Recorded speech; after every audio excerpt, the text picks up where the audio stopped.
being an MVP, Rookie of the Year, or Dunk Contest champion. Those are all awards nearly every NBA player dreams of, and you have to work extremely hard to achieve any of those. But there are some guys in the league with those trophies in their room that they didn't deserve.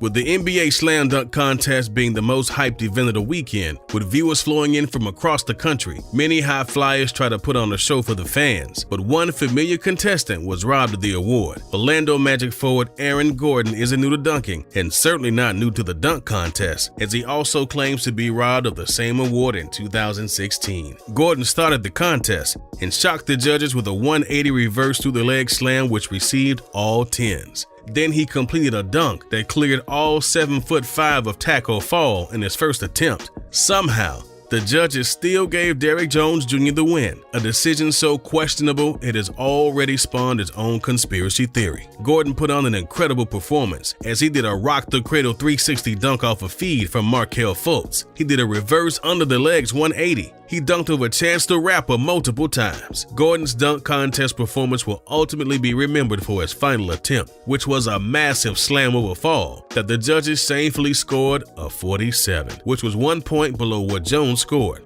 Dwayne Wade gave the low score and faced criticism because of him being a Miami Heat legend, but two of the other judges also gave the low score. After the contest, Gordon spoke about being robbed when he said, "I feel like I should have 2 trophies. I don't think I'm going to do it again." The 2003 draft class is highly regarded as one of the best ever simply because of the talent it produced. From Carmelo Anthony to Dwayne Wade and even LeBron James, but only twice in the previous decade, the NBA's Rookie of the Year award has been shared by 2 players, Grant Hill and Jason Kidd in 1995, and Elton Brand and Steve Francis 5 years later. But if ever there was a year it would have made sense, 2003 and 4 was it. The number 3 pick in the 2003 draft, 2 spots behind his friend LeBron, Carmelo arrived in Denver with a championship pedigree and the hopes of a struggling franchise on his shoulders. As a freshman that spring, he led Syracuse on a crazy NCAA title run.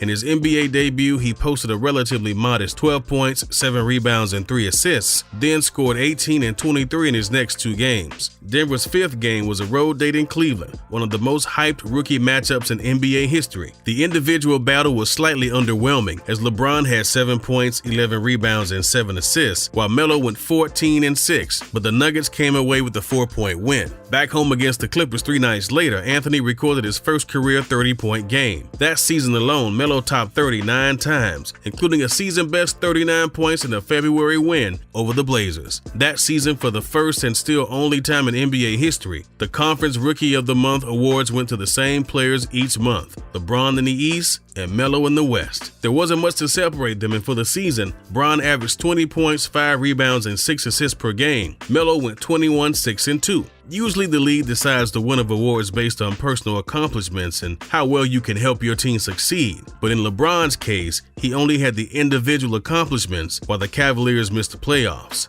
Carmelo, on the other hand, was putting up all of the same insane numbers, while also leading the Nuggets to a decent record and a playoff spot. When LeBron was crowned 2003 Rookie of the Year, many Denver fans were upset over the outcome. Kobe Bryant is undoubtedly one of the greatest players to ever touch a basketball, and rightfully so through his on and off the court accomplishments. Unfortunately, even though Kobe won so many things, his biggest fault as a player was his one and only MVP award. Many people have speculated the few times Kobe has been robbed of an MVP, but in this case, there wasn't much room for debate. In 2006, Kobe and Steve Nash were both playing out of their minds, with Kobe averaging 35 points, 5 rebounds, and 5 assists per game, while Nash was averaging 18 points, 3 rebounds, and over 10 assists per game. The clear double-double is one of the only real arguments for Nash, but Kobe still averaged nearly 20 points more per game. One of the arguments some analysts said was that the Lakers finished 7th in the West and the Suns had the 2nd seed, making it seem like Nash was a bigger contributor. Some NBA analysts even said Nash was more efficient. He carried the Suns without Amari Stoudemire. He won more games that year. Nash's Phoenix Suns finished 2nd in the Western Conference, while Kobe's Lakers finished 7th. There's no way you can be the MVP if your team finished 7th. The The Suns beat the Lakers in the first round of the playoffs. This argument makes no sense as Russell Westbrook won the MVP award in 2017,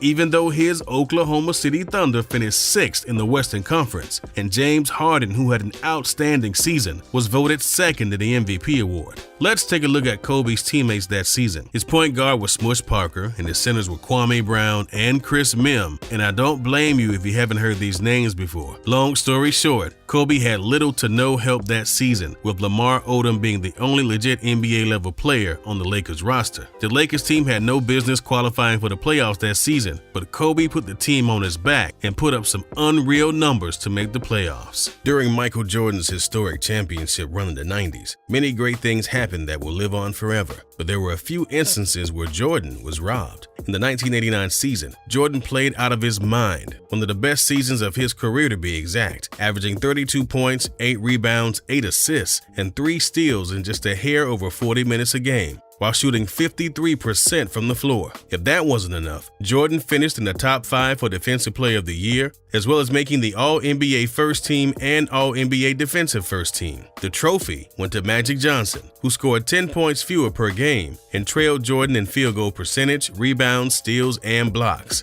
In the closest balloting in 8 seasons, Johnson received 42.5 first-place votes and 664.5 points. That was 65.7 points ahead of Jordan, who had 27.5 first-place votes. Karl Malone, forward for the Utah Jazz, was a distant third. Some in Chicago may think the MVP voting was unfair, especially given Jordan's impressive playoff escapades. But the voting is conducted before the playoffs begin, and even though Jordan once again won the league scoring title, Johnson led the Lakers to the best record in the Western Conference. Even Magic Johnson himself said he thinks Jordan would have won if the votes weren't placed before the playoffs, when he said, "I think Michael will win it if it was now because of the playoffs he's had." What Jordan has done is outstanding. He does incredible things that you only wish, hope, and pray you could do. He plays in the air. I play on the floor. We're 2 different types of players, but we mean the same thing to our teams. The 2019 NBA MVP race came down to 3 very talented players, all believing they deserved the award, and those 3 players were Paul George, James Harden, and Giannis Antetokounmpo. As the regular season progressed, PG-13 began to slowly fall out of MVP contention, leaving the race between Harden and the Greek Freak. It's safe to say that the Greek Freak carried his team well through to a solid performance in the playoffs, falling just short to Toronto during the conference finals. James Harden, for all that he did during the season, wasn't able to get quite as far, losing in 6 games to Golden State at the conference semifinals. With that being said, it is the regular season that matters the most for the MVP award, and arguably James Harden had the better regular season. James Harden played 78 games over the course of the season, scoring over 30 points in 57 of them. Not only could Harden score at will, he would distribute the ball nicely and average a solid 7 assists a game. He would hit 10 assists 24 times, with teams having to pressure him as one of the most notorious three-point shooters of all time. He wasn't bad under the rim either, grabbing 6 rebounds a game. James Harden would grab 10 rebounds in 17 straight games, including a 15-rebound effort in which he also scored 61 points against the New York Knicks. Giannis, on the other hand, had another crazy year being a threat in the paint, as well as being able to make the three-pointer, which only made guarding him that much harder. Antetokounmpo had 30 or more points in 31 games. Rebounds were huge for Giannis, where he had a career-best year averaging over 12 rebounds a game. Previous to that, his career high was an average of 10 rebounds a game during the 2017-18 season. Giannis is very good at driving to the paint and drawing in 2 defenders, but Harden has Giannis beat in the assist category. When James Harden was on the court, he would be in almost every play that the Rockets would run. Harden was on the court more often than not, and for a solid 3-month span, he would dominate almost any opponent in his way. Harden averaged 40 points for 3 straight months, from December 8, 2018 through March 8, 2019. It essentially carried the 28-12 run that pushed the Rockets up into the playoffs. So who should have been rewarded with the NBA MVP award? You can easily make a case for both players, but Harden averaged higher than anyone since Michael Jordan in 1986-87, the 7th best season of all time. The Greek Freak dominated the paint like no other, evolving his game under and in front of the rim. No team could defend either player, and each respective team would be worse off without these two on the court. Harden was doing an interview with GQ when he was talking about how the MVP is all a narrative, and he was asked if the narrative started yet when he said, "Nah, it hasn't happened yet. It's too early. Wait until the preseason and when the regular season starts up again." But the media for sure got some teams they're locked in on. We all know that's just what it is.